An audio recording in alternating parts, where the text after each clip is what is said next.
اور رسولوں سے اعلیٰ ہمارا نبی، اور رسولوں سے اعلیٰ ہمارا نبی۔ الحمدللہ رب العالمین، والصلاة والسلام علی سید الانبیاء والمرسلین، اما بعد فاعوذ باللہ من الشیطان الرجیم، بسم اللہ الرحمن الرحیم۔ الصلاة والسلام علیک یا رسول اللہ، وعلی آلک واصحابک یا حبیب اللہ۔ الصلاة والسلام علیک یا نبی اللہ، وعلی آلک واصحابک یا نور اللہ۔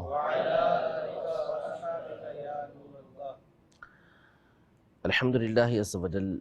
ہمارا سلسلہ جو اور رسولوں سے اعلیٰ ہمارا نبی اس نام سے جاری ہے، اور اس میں ہم امام عز الدین بن عبدالسلام رحمۃ اللہ تعالی کی کتاب بدایۃ الصول فی تفسیر الرسول کا درس سننے کی سعادت حاصل کر رہے ہیں۔ اور یہ جو سلسلہ ہے، یہ جو ہمارا درس ہے، نبی پاک صلی اللہ تعالیٰ علیہ وآلہ وسلم کو اللہ پاک نے تمام انبیاء کرام علیہم السلام اور ساری مخلوق کے اوپر افضلیت عطا فرمائی ہے۔ سب سے بڑا مقام اور مرتبہ آپ علیہ السلام کو عطا فرمایا ہے۔ اس حوالے سے یہ سلسلہ جاری ہے، اور امام عز بن عبدالسلام رحمۃ اللہ تعالی علیہ نے چونکہ مختصر انداز میں مختصر کتاب کے اندر چند دلائل پیش کیے ہیں، تو اسی کو ان مبارک ایام میں یعنی ربیع الاول کے حوالے سے ہم سننے کی سعادت حاصل کر رہے ہیں۔ انشاءاللہ تبارک و تعالی مزید جو اس حوالے سے آگے گفتگو کی ہے، اس کو تشریح اور توضیح کے ساتھ سننے کی سعادت حاصل کریں گے۔ امام عز بن عبدالسلام رحمۃ اللہ تعالی علیہ نے اگلی جو بات کی ہے، وہ نبی پاک صلی اللہ تعالیٰ علیہ وآلہ وسلم کی شان و عظمت کو اس حوالے سے بیان کیا ہے کہ آپ علیہ السلام کی یہ خصوصیت ہے کہ آپ کے علاوہ اللہ پاک نے قرآن مجید فرقان حمید میں کسی کی بھی زندگی کی قسم یاد نہیں فرمائی۔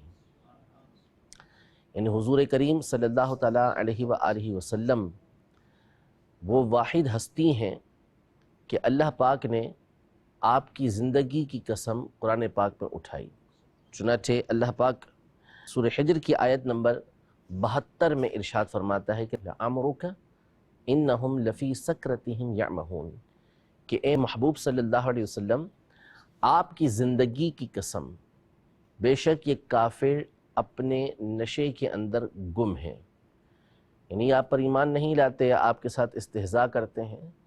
تو ہمیں آپ کی زندگی کی قسم، یہ ان کی حرکتیں اس وجہ سے ہیں کہ یہ اقتدار کے نشے میں، یہ لوگ طاقت کے نشے کے اندر گم ہیں، اسی کے اندر پڑے ہوئے ہیں۔ سیدنا عبداللہ ابن عباس رضی اللہ تعالی عنہما سے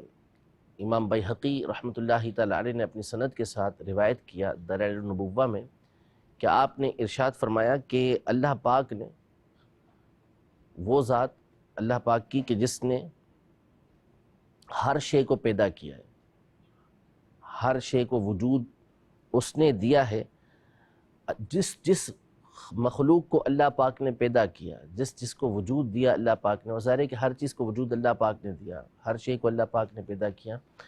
ان میں سے کوئی بھی محمد صلی اللہ علیہ وسلم سے بڑھ کر اللہ کے نزدیک عزت والا نہیں۔ سب سے بڑھ کر عزت والے محمد صلی اللہ تعالیٰ علیہ وآلہ وسلم ہیں۔ اور آپ فرماتے ہیں کہ میں نے کسی کے بارے میں بھی نہیں سنا کہ اللہ پاک نے اس کی زندگی کی قسم یاد فرمائی ہو سوائے محمد صلی اللہ تعالیٰ علیہ وآلہ وسلم کی ذات کے، اور پھر آپ نے یہی آیت مبارکہ تلاوت فرمائی۔ یہاں سب سے پہلا اصول تو یہ سمجھ لیں، اس کی تفصیل اور مزید گفتگو آگے کرنے سے قبل، کہ اللہ پاک جب قرآن مجید فرقان حمید میں کسی بھی چیز کی قسم یاد فرمائے، تو شیخ محقق شیخ عبدالحق محدث دہلوی رحمۃ اللہ تعالی علیہ فرماتے ہیں کہ یہ اس شے کی عظمت اور اہمیت کو لوگوں کے سامنے واضح کرنے کے لیے ہوتا ہے۔ ایک تو ہوتی ہے قسم شرعی ہوتی ہے کہ جس میں اللہ پاک کی ذات و صفات کی قسم اٹھائی جاتی ہے، اور پھر اس کی مختلف اقسام ہوتی ہیں، بعض میں کفارہ ہوتا ہے، بعض میں کفارہ نہیں ہوتا، وہ ایک الگ احکام ہے۔ اس کے علاوہ جو قسم ہوتی ہے، جو قسم عرفی ہوتی ہے اور جس کے اوپر احکام کفارے وغیرہ کے منعقد نہیں ہوتے، ایسی قسم کے حوالے سے جب ہم اپنے عرف کے اندر غور کرتے ہیں تو آپ دیکھیں گے کہ وہاں جس چیز کی قسم اٹھائی جائے گی وہ قسم اٹھانے والے کے نزدیک اہمیت کی حامل ہوتی ہے، اور وہ سامنے جس کے سامنے قسم اٹھا رہا ہوتا ہے اس کے سامنے واضح کرنا چاہتا ہے کہ میں جو بات آگے کر رہا ہوں ایک تو وہ غلط بات نہیں ہے، درست بات ہے اور پختہ بات ہے، اس کے اندر کسی طرح کی کوتاہی، کسی طرح کی کمی نہیں ہے، اور میں جو بیان کر رہا ہوں وہ سچ بیان کر رہا ہوں۔ نمبر 2، جب وہ قسم اٹھاتا ہے تو جس کی قسم اٹھائی ہوتی ہے اس کا محبوب اور پسندیدہ ہونا، اس کا معظم اور اہمیت والا ہونا، یہ سامنے والے کے سامنے واضح کرتا ہے، ٹھیک ہے، جس کے سامنے وہ قسم اٹھا رہا ہوتا ہے۔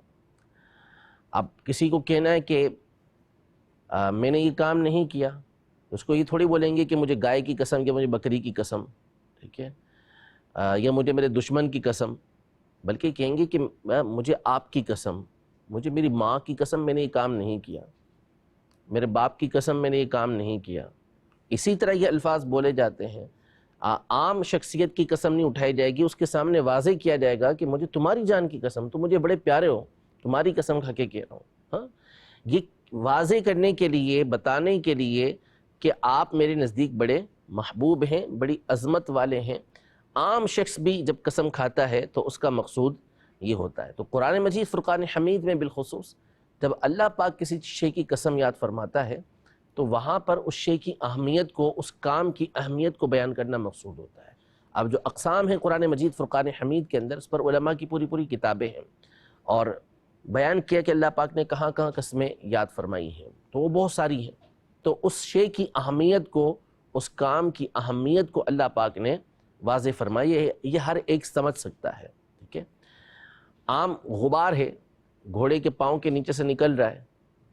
گھوڑا دوڑ رہا ہے، اس کے نیچے سے غبار نکلتا ہے، اڑتا ہے،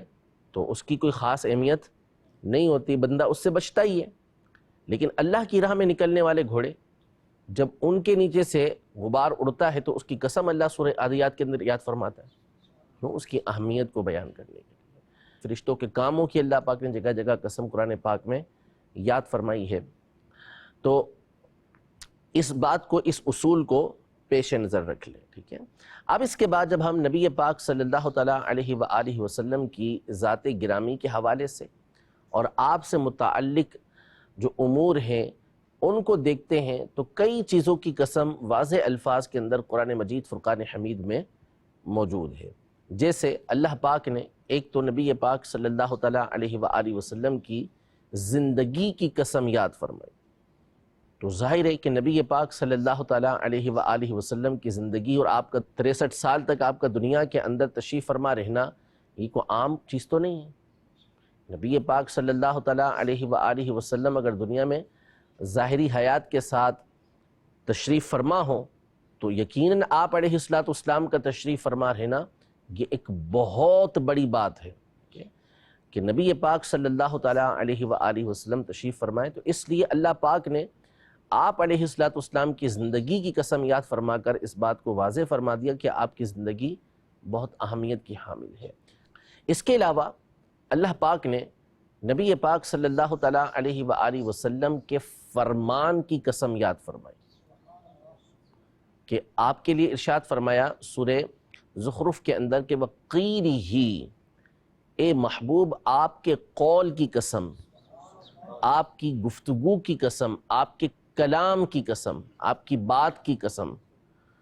تو یہ نبی پاک صلی اللہ تعالیٰ علیہ وآلہ وسلم کی شان و عظمت ہے کہ اللہ جل شانہ نبی پاک صلی اللہ تعالیٰ علیہ وآلہ وسلم کی گفتگو کی قسم یاد فرما رہا ہے۔ اور یقیناً نبی پاک صلی اللہ تعالیٰ علیہ وآلہ وسلم کی گفتگو ویسے تو یہاں ایک مخصوص جملے کے لیے قسم ہے، لیکن اس سے نبی پاک صلی اللہ علیہ وسلم کی گفتگو کی اہمیت واضح ہو جاتی ہے۔ اور آپ علیہ السلام کی گفتگو، آپ کا کلام تو وہ میٹھا کلام ہے، وہ خوبصورت کلام ہے کہ جو زندگی کو تبدیل کر کے رکھ دیتا تھا۔ ٹھیک ہے، صحابہ کرام علیہم رضوان کی اگر ہم پچھلی سیرت پر غور کریں تو ایک بہت بڑی تعداد تھی کہ جن کا انداز بڑا سخت ہوا کرتا تھا، لیکن نبی پاک صلی اللہ تعالیٰ علیہ وآلہ وسلم کی میٹھی گفتگو نے ان کے بالکل معاملے کو تبدیل کر دیا۔ کئی واقعات ایسے موجود ہیں کہ نبی پاک صلی اللہ تعالیٰ علیہ وآلہ وسلم کی خوبصورت گفتگو کی وجہ سے جو سخت دل ترین لوگ تھے اور جنہوں نے گناہوں تک کی اجازت مانگی تھی، نبی پاک صلی اللہ تعالیٰ علیہ وآلہ وسلم کی مبارک گفتگو کی وجہ سے ان کا حال بالکل تبدیل ہو گیا۔ ٹھیک ہے، آپ علیہ السلام کی گفتگو کے اوپر علماء نے مستقلاً ابواب لکھے ہیں، یعنی جہاں نبی پاک صلی اللہ تعالیٰ علیہ وآلہ وسلم کی سیرت کی کتابیں اس میں مختلف پہلوؤں پر بات کی جاتی ہے، تو اس میں ایک پہلو نبی پاک صلی اللہ تعالیٰ علیہ وسلم کے گفتگو کرنے کا طریقہ ہے کہ آپ علیہ السلام ایسی خوبصورت گفتگو فرمایا کرتے تھے کہ ایک ایک جملہ الگ الگ ہوتا تھا۔ اگر کوئی شخص نبی پاک صلی اللہ علیہ وسلم کے کلمات کو گننا چاہے تو وہ گن سکتا تھا۔ جہاں ضرورت محسوس ہوتی نبی پاک صلی اللہ تعالیٰ علیہ وآلہ وسلم اس بات کو 3 مرتبہ دہرایا کرتے تھے۔ عام گفتگو ایسی ہوتی تھی کہ نرمی والا اور ایک علمی انداز نبی پاک صلی اللہ علیہ وسلم کا ہوا کرتا تھا، لیکن جب آخرت کا کوئی معاملہ بیان کرنا ہو، عذاب سے ڈرانا ہو، تو پھر نبی پاک صلی اللہ تعالیٰ علیہ وآلہ وسلم کے کلام کے اندر، گفتگو کے اندر جوش ہوا کرتا تھا۔ تو ہر انداز نبی پاک صلی اللہ تعالیٰ علیہ وسلم کا نرالا تھا، جدا گانا تھا۔ تو یقیناً آپ کے کلام کی وہ حیثیت ہے کہ جس کی قسم اللہ پاک نے قرآن مجید فرقان حمید میں یاد فرمائی۔ اسی طرح قرآن مجید فرقان حمید کی مشہور سورت ہے سورہ عصر، والعصر۔ تو عصر زمانے کو بولتے ہیں، وقت کو بولتے ہیں۔ تو والعصر، یہ جو قسم یاد فرمائی ہے زمانے کی، امام فخر الدین رازی رحمۃ اللہ تعالیٰ علیہ اور دیگر مفسرین نے اس آیت کی تفسیر میں زمانے سے مراد نبی پاک صلی اللہ تعالیٰ علیہ وسلم کا مبارک زمانہ لیا ہے۔ اور اعلیٰ حضرت امام اہل سنت نے نبی پاک صلی اللہ تعالیٰ علیہ وسلم کے مبارک زمانے کا ہی ترجمہ کنز الایمان کے اندر لکھا۔ تو آپ علیہ السلام کا جو زمانہ ہے وہ ایسا مبارک ہے کہ اس کی قسم اللہ پاک نے قرآن پاک میں یاد فرمائی، اور خود نبی پاک صلی اللہ تعالیٰ علیہ وآلہ وسلم کا فرمان ہے کہ خیر القرون قرنی، کہ سب سے افضل جو زمانہ ہے، سب سے افضل جو دور ہے وہ میرا دور ہے، یعنی جس میں میرے صحابہ کرام علیہم رضوان موجود ہیں۔ تو یقیناً اس میں بھی کسی کو کوئی شبہ نہیں کہ جس زمانے کے اندر نبی پاک صلی اللہ تعالیٰ علیہ وآلہ وسلم ظاہری حیات کے ساتھ مکہ مکرمہ کے اندر اور مدینہ منورہ کے اندر تشریف فرما تھے، تو آپ کے وجود کی وجہ سے، آپ کی ذات کی وجہ سے وہ زمانہ بھی سب سے اعلیٰ اور افضل قرار پاتا ہے۔ اور نبی پاک صلی اللہ علیہ وسلم کے زمانے پر غور کریں تو قرآن مجید فرقان حمید میں اللہ جل شانہ یہ ارشاد فرماتا ہے کہ وَاذْكُرُوا نِعْمَةَ اللَّهِ عَلَيْكُمْ اِذْ كُنْتُمْ أَعْدَاءً فَأَلَّفَ بَيْنَ قُلُوبِكُمْ فَأَصْبَحْتُمْ بِنِعْمَتِهِ إِخْوَانًا، کہ یاد کرو اللہ کی اس نعمت کو جو اس نے تم پر کی جب تم آپس میں سخت دشمن تھے، تو اللہ نے تمہارے دلوں کے درمیان الفت پیدا کر دی، الفت پیدا کر دی۔ فَأَصْبَحْتُمْ بِنِعْمَتِهِ إِخْوَانًا، اور اللہ کی اس نعمت کی وجہ سے تم آپس میں بھائی بھائی ہو گئے۔ وَكُنْتُمْ عَلَى شَفَا حُفْرَةٍ مِّنَ النَّارِ فَأَنْقَذَكُمْ مِنْهَا، تم لوگ جہنم کے گڑھے کے کنارے پر تھے اور اللہ پاک نے اس جہنم کے کنارے سے تم لوگوں کو بچایا۔ وہ نعمت کون سی ہے؟ نبی پاک صلی اللہ تعالیٰ علیہ وسلم کی مبارک نعمت، کہ آپ علیہ السلام اس زمانے میں تشریف لے کر آئے، اور آپ علیہ السلام کی وجہ سے وہ زمانہ ایسا منور ہوا، ایسا برکت والا ہوا کہ اس زمانے کے لوگ تو بچے ہی بچے، اور یہ لوگ آگے چل کے دوسروں کو بچانے والے بن گئے۔ اس لیے فرمایا کہ میرے صحابہ کا جو دور ہے وہ سب سے بہتر دور ہے، خیر القرون قرنی، پھر اس کے بعد ان لوگوں کا دور جو ان صحابہ کرام علیہ رضوان کے ساتھ ملے ہوئے ہیں۔ اس کے علاوہ اللہ پاک نے قرآن مجید فرقان حمید میں نبی پاک صلی اللہ تعالیٰ علیہ وسلم کے مبارک شہر کی قسم یاد فرمائی۔ ارشاد فرمایا لا اقسم بہذا البلد، مجھے اس شہر کی قسم۔ اس شہر سے مراد کیا ہے؟ تو سورہ بلد کی یہ آیت مبارکہ ہے، اور سورۃ البلد جو ہے یہ مکہ مکرمہ میں نازل ہوئی۔ مکہ مکرمہ میں جب نازل ہوئی تو اس کا مطلب ہوا کہ اس وقت جو قسم یاد فرمائی جا رہی ہے وہ مکہ مکرمہ کی یاد فرمائی جا رہی ہے، وہ مکہ مکرمہ کی یاد فرمائی جا رہی ہے کہ مجھے اس شہر کی قسم۔ اور سورہ والتین میں بھی اللہ پاک نے وَهَذَا الْبَلَدِ الْأَمِينَ کہ اس امین شہر کی قسم یاد فرمائی۔ تو یہاں پر بھی بلد سے مراد، بلد امین سے مراد جو ہے وہ مکہ مکرمہ ہے۔ تو مکہ مکرمہ کی قسم اللہ پاک نے یاد فرمائی، لیکن لطف اس میں ہے، مزہ اس میں ہے کہ اللہ جل شانہ نے قسم تو مکہ مکرمہ کی یاد فرمائی، لیکن آگے جو اس قسم کی وجہ بیان فرمائی ہے، جو حکمت بیان فرمائی ہے، وہ کیا ہے؟ وَأَنْتَ حِلٌّ بِهَذَا الْبَلَدِ، قسم اس لیے کہ اے محبوب آپ اس شہر کے اندر تشریف فرمائیں۔ حالانکہ مکہ مکرمہ کے اندر کعبہ معظمہ بھی موجود ہے، مکہ مکرمہ کے اندر غار حرا بھی موجود ہے، وہ غار حرا کہ جو ہمیشہ سے برکت والا رہا ہے۔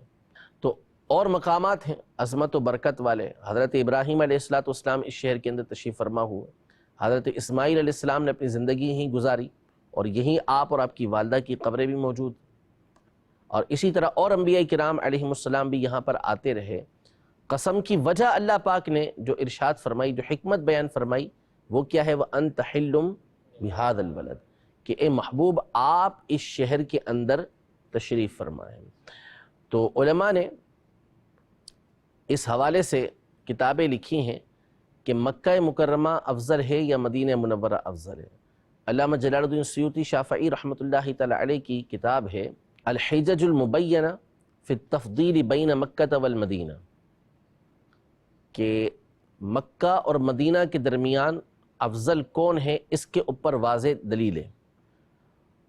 تو امام شافعی رحمۃ اللہ تعالی علیہ یہ اس بات کے قائل ہیں کہ مکہ مکرمہ یہ مدینہ منورہ سے افضل ہے۔ علامہ سیوطی رحمۃ اللہ تعالی علیہ یہ امام شافعی رحمۃ اللہ تعالی کے مقلد ہیں، لیکن چونکہ یہ مسئلہ فقہ سے تعلق نہیں رکھتا، فقی احکام سے تعلق نہیں رکھتا، فقی احکام الگ ہوتے ہیں کہ جس میں اپنے امام کی تقلید کی جاتی ہے اور اس سے نکلنے کی اجازت نہیں ہوتی، اصول و قواعد الگ ہیں۔ تو آپ نے اس کتاب کے اندر اس بات کو ثابت کیا کہ مکہ مکرمہ سے افضل مدینہ منورہ ہے۔ اسی طرح اعلی حضرت امام اہل سنت رحمۃ اللہ تعالی علیہ حنفی ہیں،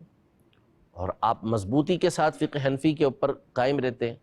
اور امام اعظم ابو حنیفہ رحمۃ اللہ تعالی علیہ کا موقف بھی یہی ہے کہ مکہ مکرمہ مدینہ منورہ سے افضل ہے۔ لیکن اعلی حضرت امام اہل سنت رحمۃ اللہ تعالی علیہ نے بھی یہی فرمایا کہ فقی مسئلہ نہیں ہے، فقی مسئلہ جس میں تقلید کی جاتی ہے، اپنے امام کے قول سے ہٹا نہیں جاتا، وہ جدا گانا ہوتا ہے، اور پھر اس کے دلائل اور اس کے جو اصول و قواعد ہیں وہ الگ ہیں، اس کا موقع کچھ اور ہے۔ لیکن یہاں پر اعلی حضرت امام علیہ سنت رحمۃ اللہ تعالی علیہ نے بھی اسی بات کا قول کیا کہ مدینہ منورہ یہ مکہ مکرمہ سے افضل ہے۔ امام مالک رحمۃ اللہ تعالی علیہ بھی اس بات کے قائل ہیں۔ البتہ اتنا یاد رہے کہ یہ اختلاف جو ہے وہ شہر مکہ اور شہر مدینہ کے درمیان ہے۔ جہاں تک رہا نبی پاک صلی اللہ تعالیٰ علیہ وآلہ وسلم کا روضہ مبارکہ، جہاں آپ علیہ السلام تشریف فرما ہے، تو وہ بالاتفاق بالاجماع مکہ مکرمہ کعبۃ اللہ المعظمہ بلکہ عرش سے بھی اعلیٰ ہے، وہ افضل ہے، اس پر کلام نہیں ہے، وہ بالاجماع جو ہے عرش سے بھی اعلیٰ ہے۔ تو اس لیے جو اختلاف ہے وہ شہر کے درمیان ہے، اور امام مالک رحمۃ اللہ تعالی علیہ اسی بات کے قائل ہیں کہ مدینہ منورہ مکہ مکرمہ سے افضل ہے، اور دلائل بھی اسی کے اوپر قائم ہیں۔ تو اب یہاں اس آیت کے اندر مکہ مکرمہ کی قسم یاد فرمائی ہے، لیکن جو حکمت آگے بیان فرمائی ہے وہ ساتھ ہی ساتھ مدینے کی اہمیت پر بھی دلالت کرتی ہے کہ چونکہ آپ اس شہر میں تشریف فرما ہیں تو اس لیے اس شہر کی قسم. لیکن ظاہر ہے کہ نبی پاک صلی اللہ تعالیٰ علیہ وآلہ وسلم نے اس کے بعد جو بقیہ زندگی گزاری وہ مدینہ منورہ کے اندر گزاری، اور آپ کا مزار اقدس بھی یہ مدینہ منورہ کے اندر ہے تو وہ قیامت تک وہیں رہے گا. تو جہاں نبی پاک صلی اللہ تعالیٰ علیہ وسلم زندگی کے 53 سال گزارے اس کی قسم اللہ پاک یاد فرماتا ہے. تو جہاں نبی پاک صلی اللہ تعالیٰ علیہ وآلہ وسلم کی ساری زندگی قیامت تک کی گزرے تو اس کی کتنی اہمیت اللہ پاک کی بارگاہ کے اندر ہوگی. ٹھیک ہے. اور مکہ مکرمہ کا افضل ہونا، مکہ مکرمہ کی فضیلت ہونا، یہ نبی پاک صلی اللہ تعالیٰ علیہ وآلہ وسلم کی ذات گرامی کی وجہ سے، اور مدینہ منورہ کا افضل ہونا بھی نبی پاک صلی اللہ تعالیٰ علیہ وسلم کی ذات گرامی کی وجہ سے. کوئی شے بھی ایسی نہیں کہ جس کی وجہ سے نبی پاک صلی اللہ تعالیٰ علیہ وآلہ وسلم کا مرتبہ بلند ہوتا ہو، بلکہ ہر شے کا مقام اور مرتبہ نبی پاک صلی اللہ علیہ وسلم کی وجہ سے بلند ہوتا ہے. مکہ مکرمہ کی وجہ سے نبی پاک صلی اللہ علیہ وسلم کا مقام و مرتبہ بلند ہو ایسا نہیں، مدینہ منورہ کی وجہ سے نبی پاک صلی اللہ علیہ وسلم کا مقام و مرتبہ بلند ہو ایسا نہیں، بلکہ مدینے کو جو افضلیت حاصل ہے وہ نبی پاک صلی اللہ تعالیٰ علیہ وآلہ وسلم کی وجہ سے حاصل ہے. یہ جملہ مشہور ہے علماء کے درمیان کتابوں کے اندر کہ شرف المکان بالمکین، مکان کا جو شرف ہوتا ہے، جگہ کا جو شرف ہوتا ہے وہ مکین یعنی رہنے والے کی وجہ سے ہوتا ہے. ٹھیک ہے، یعنی گھر چھوٹا سا ہی ہو لیکن اس میں اگر اللہ کا کوئی ولی رہتا ہے تو اس کی اہمیت کتنی زیادہ ہوتی ہے. ٹھیک ہے نا، یعنی ایک بہت بڑا محل ہے، اس کی زیارت کے لیے کوئی نہیں جائے گا، لیکن ایک چھوٹی سی کٹیا ہے، چھوٹی سی جھونپڑی ہے، پتہ چلے کہ اس مقام پر اللہ کا کوئی ولی رہا ہے تو لوگ دور دور سے اس کی زیارت کرنے کے لیے جائیں گے. تو جب اللہ کا کوئی ولی کسی جگہ پر ہو تو اس کو اللہ پاک برکت عطا فرماتا ہے. امام ذہبی رحمۃ اللہ تعالی علیہ نے سیر اعلام النبلاء میں سیدنا معروف کرخی رحمۃ اللہ تعالی علیہ ان کی قبر مبارک کے حوالے سے اور بزرگوں نے بھی لکھا ہے کہ ان کی قبر کے پاس دعائیں قبول ہوتی ہیں. یہ تاریخ بغداد میں بھی ہے اور اسی طرح رد المحتار کے اندر علامہ شامی نے بھی نقل فرمایا ہے. امام ذہبی رحمۃ اللہ تعالی علیہ یہ نقل کرنے کے بعد فرماتے ہیں کہ سیدنا معروف کرخی رحمۃ اللہ تعالی علیہ کے مزار کے پاس دعائیں قبول ہوتی ہے. اس کی وجہ یہ ہے کہ اللہ کے ولی جہاں تشریف فرما ہوتے ہیں وہاں اللہ کی رحمتیں نازل ہو رہی ہوتی ہیں. تو جب اللہ کے ولی جہاں پر موجود ہوں وہاں رحمتیں نازل ہو رہی ہوں تو جہاں اللہ پاک کے نبی اور نبی الانبیاء تمام انبیاء کے سردار موجود ہوں تو اس جگہ رحمتوں اور برکتوں کا تو کوئی شمار ہی نہیں ہو سکتا، اور اس مکان کو، اس جگہ کو کتنا بلند و بالا مقام اور مرتبہ حاصل ہوگا یہ ہر عقل مند بخوبی سمجھ سکتا ہے. تو یہاں اللہ پاک نے نبی پاک صلی اللہ تعالیٰ علیہ وآلہ وسلم کے شہر کی قسم یاد فرمائی. علماء کرام نے اپنی اپنی کتب کے اندر، اپنی کتابوں کے اندر مختلف اعتبار سے یہ والی گفتگو کی ہے. کسی نے 3 مقامات ذکر کیے، کسی نے 4 مقامات ذکر کیے، صاحب کتاب نے 1 مقام ذکر کیا، بعضوں نے اور بھی ذکر کیے ہیں جیسے وَالضُّحَىٰ وَاللَّيْلِ إِذَا سَجَىٰ، کہ اس میں جس طرح اللہ پاک نے دن کی قسم یاد فرمائی ہے، رات کی قسم یاد فرمائی ہے. تو شاہ عبدالعزیز محدث دہلوی رحمۃ اللہ تعالی علیہ اور دیگر مفسرین نے یہ نقل کیا کہ ضحیٰ سے مراد نبی پاک صلی اللہ علیہ وسلم کا چہرہ مبارکہ ہے کہ آپ کے چہرے کی قسم، واللیل سے مراد اس معراج کی رات کی قسم. تو الگ الگ علماء کے اس حوالے سے اقوال ہیں کہ والضحیٰ واللیل اذا سجا، اور اس کے علاوہ دیگر مقامات پر جو قسمیں ہیں اس میں نبی پاک صلی اللہ تعالیٰ علیہ وسلم سے متعلق جو امور ہیں ان کی قسم بھی اللہ پاک نے یاد فرمائی ہے. تو یہ ایک دلیل ہے نبی پاک صلی اللہ تعالیٰ علیہ وآلہ وسلم کی فضیلت کی اور آپ کی افضلیت کی کہ آپ کی ذات اور آپ کے ذات سے متعلق چیزوں کی قسم اللہ پاک قرآن مجید فرقان حمید میں یاد فرماتا ہے. فرماتے ہیں وَمِنْهَا، ان اللہ تعالی اقسم بحیاتہ صلی اللہ علیہ وسلم فی قولہ تعالی لعمرک انہم لفی سکرتہم یعمہون،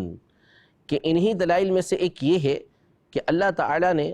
نبی پاک صلی اللہ تعالیٰ علیہ وآلہ وسلم کی حیات کی قسم اپنے اس قول میں یاد فرمائی کہ اے محبوب آپ کی جان کی قسم بے شک یہ لوگ اپنے نشے کے اندر گم ہیں۔ والاقسام بحیات المقسم بحیاتہ یدل علی شرف حیاتہ وعزتها عند المقسم بها، یعنی جس کی حیات کی قسم کھائی گئی ہے اس کی حیات قسم کھانے والے کے نزدیک، قسم اٹھانے والے کے نزدیک بڑی شرف والی ہے، بڑی عزت والی ہے، یہ اس بات پر دلالت کرتی ہے۔ وَإِنْ حَيَاتَهُ صلی اللہ علیہ وسلم لَجَدِيرَةٌ أَن يُقْسَمَ بِهَا، یعنی نبی پاک صلی اللہ تعالیٰ علیہ وآلہ وسلم کی زندگی یقیناً اس لائق ہے کہ اس کی قسم اٹھائی جائے۔ ان کا محبوب چیز کی قسم اٹھاتے ہیں، اعلیٰ چیز کی قسم اٹھاتے ہیں، محبوب چیز کی، اہم چیز کی قسم اٹھائی جا رہی ہے، تو یقیناً نبی پاک صلی اللہ تعالیٰ علیہ وآلہ وسلم کی زندگی اس لائق ہے کہ اس کی قسم اٹھائی جائے۔ کیوں؟ لما کان فیہا من البرکۃ العامۃ والخاصہ، اس لیے کہ آپ کی مبارک زندگی کے اندر جو عام اور خاص برکتیں موجود تھیں اس کو پیش نظر رکھتے ہوئے قسم کو اٹھایا جانا یہ واقعی اس لائق ہے کہ اس پر قسم اٹھائی جائے۔ وَلَمْ يَثْبُتْ هَذَا لِغَيْرِهِ صلی اللہ علیہ وسلم، اور یہ چیز نبی پاک صلی اللہ علیہ وسلم کے علاوہ کسی دوسرے کے لیے ثابت نہیں ہے۔ اور یہ بات سیدنا عبداللہ ابن عباس رضی اللہ تعالی عنہما نے بھی فرمائی اور دیگر مفسرین نے بھی اس بات کو ذکر فرمایا ہے۔ رب العزت جل وعلا ہم سب کو نبی پاک صلی اللہ تعالی علیہ وسلم کی کمالات کو، آپ کے خصائص کو، آپ کے فضائل کو ہمیشہ بیان کرتے رہنے کی توفیق عطا فرمائے، اور ہم سب کو اور ہماری آل اولاد کو اللہ پاک لمحہ بلمحہ نبی پاک صلی اللہ علیہ وسلم کی بڑھتی ہوئی محبت و الفت نصیب فرمائے۔ انشاءاللہ تبارک و تعالی مزید اس حوالے سے جو گفتگو ہے وہ اپنے اگلے درس کے اندر کریں گے۔ رب العزت جل وعلا ہم سب کو استقامت کے ساتھ اس نیک کام کو تا حیات کرنے کی توفیق عطا فرمائے۔ آمین بجاہ النبی الامین صلی اللہ تعالی علیہ وآلہ وسلم۔ اور رسولوں سے اعلیٰ ہمارا نبی، اور رسولوں سے اعلیٰ